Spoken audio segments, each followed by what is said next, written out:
안녕하세요. 카스 사회복지 칼럼 40번째 시간입니다. 이번 시간에는 치매 엄마를 둔 딸의 소망, 엄마 음식 한 번만이라도 다시 먹을 수 있다면입니다. 일명 기억의 병이라고 하는 치매 환자가 고령화 인구 증가로 급증하는 가운데 호주 한인 커뮤니티에서도 부모의 치매로 고민하는 가정이 증가하고 있습니다. 이번 시간에는 치매 진단을 받은 어머니에 대한 이야기를 딸 줄리 씨를 통해 들어봅니다. 처음에는 엄마의 갱년기가 좀 심하게 찾아왔다고 생각했어요. 감정 기복과 함께 많이 예민해지시고 무언가를 자주 잊어버리시는 것은 흔한 일이었습니다. 그쯤 가족 안에 여러 가지 일들이 겹쳐 엄마가 스트레스를 많이 받아 더 예민해지셨나 보다 이렇게 생각하며 심각하게 받아들이진 않았어요. 하지만 일상적인 대화에 대한 이해력도 많이 떨어지시고 이전에 하지 않았던 엉뚱한 행동들이 늘어나면서 병원을 찾게 됐죠. 신경과 및 정신과 의사들을 만나면서 우울증도 의심됐지만 단순히 우울증도 아니었고 치매와는 조금 다르다는 이유로 정확한 진단을 받지 못한 채 시간은 흘러갔습니다. 엄마의 증상은 점점 악화되어 가는데 호주에서 한국어로 테스트를 받지 못하는 현실적인 어려움 등 그 어떤 뚜렷한 방안을 찾지 못한 채 좌절감은 깊어만 갔죠. 답답한 마음에 한국에 모시고 가서 병원에 입원 여러 가지 테스트를 받고 나서야 결국 치매 진단을 받았습니다. 병명이 확실해지니 그동안의 답답함은 거두어졌으나 설마 하던 우려가 치매라는 결과로 나오고 보니 그 절망감은 이루 말할 수 없었습니다. 더 답답했던 것은 한국에서 받은 진단이 호주에서 인정받지 못했고 정식 의료진단 증거가 없어서 NDIS 승인을 받는 일에도 어려움이 많았죠. 2년 동안 3차례 정도 NDIS를 신청했는데 그때마다 거절되었고 결국 응급실에 가고 나서야 치매 진단을 받게 되었습니다. 그렇게 받기 어렵던 승인이 병원의 소셜워커들의 개입 과정을 거치고 나서야 NDI 승인을 받게 된 것은 불행 중 다행이었습니다. 엄마의 진단명은 65세 이전 치매 증상이 나타나는 경우에 해당하는 Early Onset Dementia였습니다. 엄마의 이상 증세를 느낀 2014년부터 진단과 승인까지는 6년이라는 시간이 흘렀습니다. 참으로 오랜 고통의 시간이었죠. 엄마는 마음이 여리고 따뜻한 분이셨습니다. 지금은 치매 때문에 예전의 모습과는 다르지만 여전히 아이들을 보면 좋아하는 예쁜 원래의 모습을 갖고 계시죠. 엄마는 사람의 아픈 마음을 잘 품으셨던, 그래서 어려운 일이 있을 때 항상 기댈 수 있는 분이셨어요. 남을 먼저 생각하며 교회와 가정에 온 힘을 다해 섬기셨던 분으로 엄마가 담근 가지각색 김치, 생일 때의 찰밥과 홍합 미역국, 비 올 때 부쳐주시던 빈대떡, 설날 함께 빚은 만두. 엄마가 해준 음식은 다 맛있었고 한 번만이라도 다시 먹어볼 수 있었으면 좋겠습니다.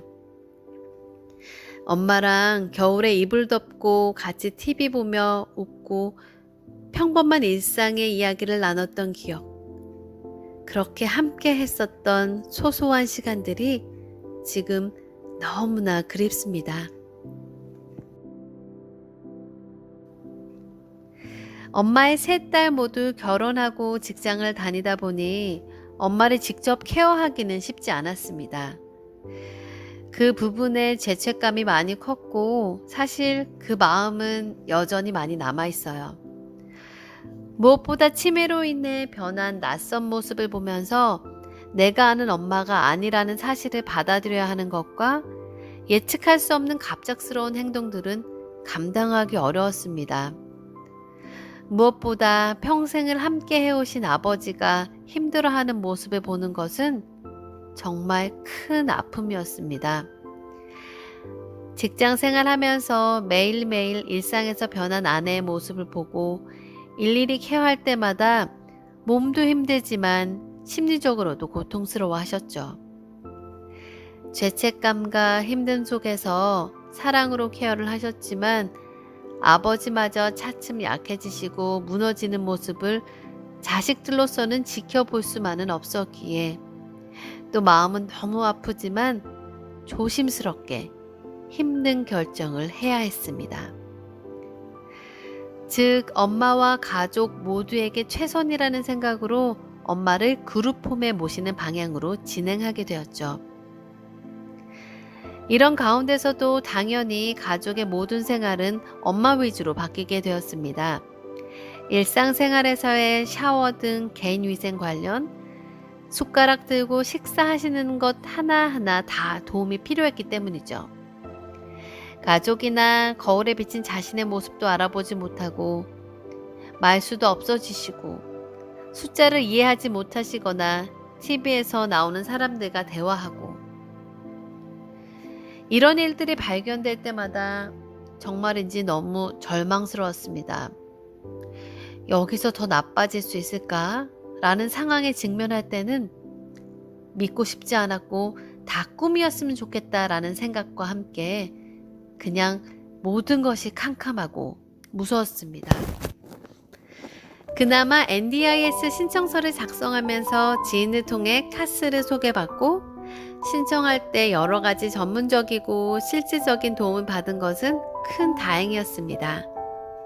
다양한 건강의료 전문가의 평가 및 리포트를 받아서 NDIS와 여러 차례 미팅을 가졌고 승인 후에는 카스 서비스를 받게 되었습니다. 엄마는 현재 그룹홈에 거주하십니다. 집이 엄마에게 가장 편안하고 익숙한 곳이라 원래는 서포트 워커들의 도움과 함께 집에서 케어받는 것으로 신청했지만 가족들이 원하는 방향으로 진행되는 것은 쉽지 않았습니다. 그 사이 엄마의 상태는 점점 나빠져 갔습니다. 병원에도 몇 달 입원했고 그런 상황에서 카스 코디네이터 선생님과 함께 상의하면서 방법을 찾던 중 우여곡절 끝에 현재 계시는 그룹홈으로 옮기게 되었습니다. 새로운 환경이라 처음에는 쉽지 않은 부분도 있었지만 현재는 잘 적응하고 계시니 그나마 안심이 되네요.